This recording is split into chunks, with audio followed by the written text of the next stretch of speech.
Now welcome, we're going to be discussing 3 directing tips from the movie Die Hard. Get ready and buckle up, we're going to learn a lot. Now one of the lenses a director can put on when he's looking at his script, coming up with his shots, coming up with his beats, is character arc. I shot a kid. Oh, it was dark, I couldn't see him. He had a ray gun, looked real enough. Anyway, I just couldn't bring myself to draw my gun on anybody again.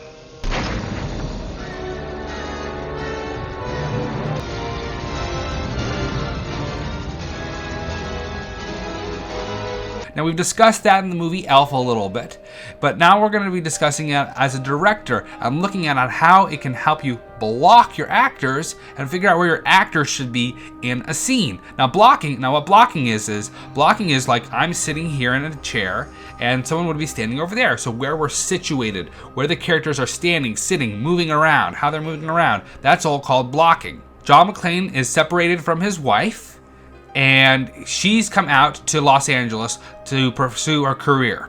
And he stayed out there thinking that she'll come back and stay, and come back to him. And so what's happened is there's this tension between John and Holly. And what's in between them is what's in between them in this scene.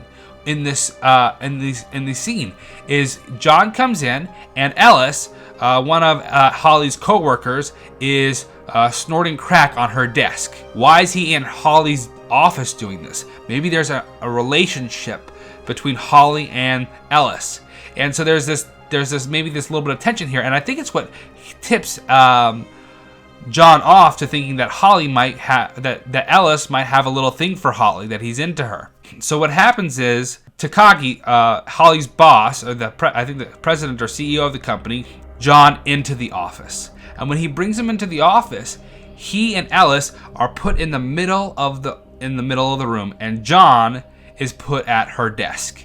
And then Holly comes in. And there's this, the whole movie is John getting together with his wife. The character arc John needs to get through to realize that he wants to be with his wife and maybe move to Los Angeles is there are these 2 people in between them, and Takagi represents her career, and so that's her career, and then Ellis represents her career as well, but also a possibility of a new guy in her life, and he's a jerkwad, so we're not rooting for him at all. He's a crackhead. He's just a little bit flighty, and so what happens is that I want to stop and talk about this for 2 reasons, and I think 2 reasons that you'll find it interesting and help you is, one is the director or writer had to come up creatively with a way to make this happen, to make the blocking happen. So it's up to you to come up with these moments, with these blocking. And Ellis didn't have to be in the room. In fact, it's a little bit odd that Ellis is snorting crack on Holly's desk, that Ellis is hitting on Holly, and so it works on that way, and it also puts Ellis in the room, so it works together. So come up with excuses and reasons why you can get the blocking that helps you support your character arc or your plot or the tension of the whole movie. And then the second thing that's interesting is the director doesn't have the blocking stay the same throughout the whole scene. Holly crosses the gentleman, Takagi and Ellis, gives John a hug, and then comes back. So there's a little bit of there is a relationship there still, and there is a little bit of love still there. And I think it's more, the thing is that she crossed the 2 people, not John. She's the one who's making the move, not John. And it's John who in the future is going to need to make the moves. So that's how blocking can help make a microcosm of your entire movie. Now, how does Die Hard put its characters between a rock and a hard place? Now, going before the action starts, it starts with a conversation between Holly, pre-kidnapping or pre-hostage taking, and John, and they're in the bathroom talking. And what's great about this is it's an argument between the 2 of them. One person doesn't win the argument because the argument is left undecided at the end of the conversation. They're both put into a place where they're having a conversation, and one person is arguing and the other person has to defend themselves and is put into a hard place. And so what happens here is they do a couple things. It starts off with looking at John and Holly, and they're both kind of spaced out. They have space to work. Holly's shot is a little bit dirty, so what that means is we can see the back of the person she's talking to, but he's kind of towards the edge of the frame, so he's not there encroaching on her too much. And so she's got space, and they're having a nice conversation. And John is in the middle of the frame. He's looking pretty good. He's smiling, he's happy, and he's got a lot of headroom. What headroom is like, I'm looking over here, I have no headroom. But if I'm looking this way, I have a lot of headroom. This is the space here. And so John has a bit of headroom. He's in the middle of the frame. I missed you.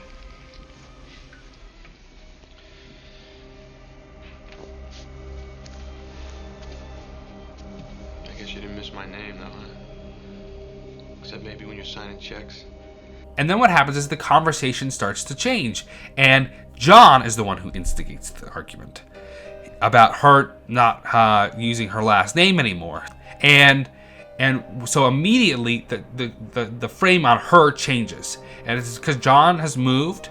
And then what happens is Holly, he is now really dirty in frame. He's taking up a lot of the frame. He's cutting it out so almost she has no headroom, because he's right there looking. He's right there at the edge of frame looking at her.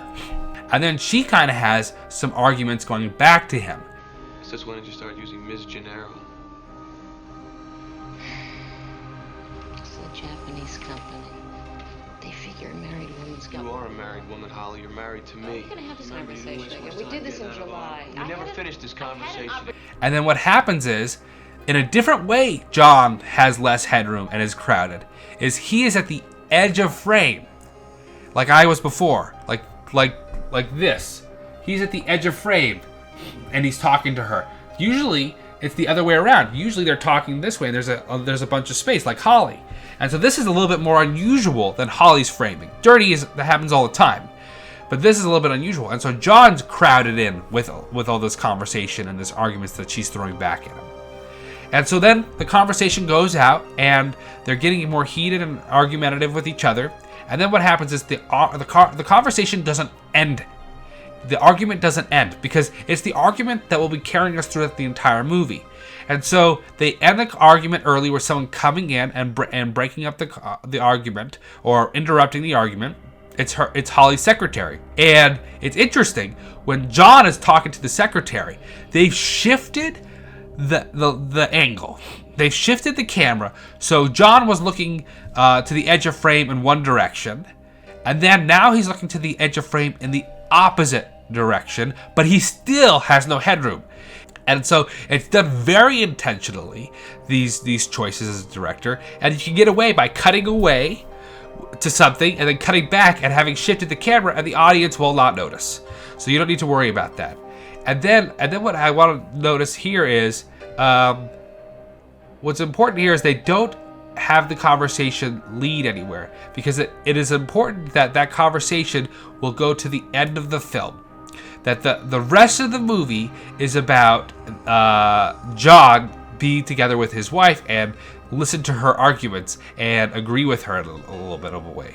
And so that's what the rest of the movie's about. And they don't want to ruin it by having somebody win something here, because that tension wouldn't move on and wouldn't continue on. So here's our last trick. Why introduce a character with a close-up of not them, but of an inanimate object or something that they're watching? Now, the trick is, and this is particularly good for characters that are introduced later in the movie, like beyond the exposition, where a dialogue scene introducing us to the character would be slowing down the film. And so this happens in a couple different movies in a couple different ways. It happens in the first episode of Stranger Things, when we introduced to Hopper, and it happens in the Back to Future. Both those instances are at the beginning of it, but this one is for a side character, the black cop. And we're cut in on a close-up on Twinkies. And why we're cut up on a close-up is it's rich in meaning.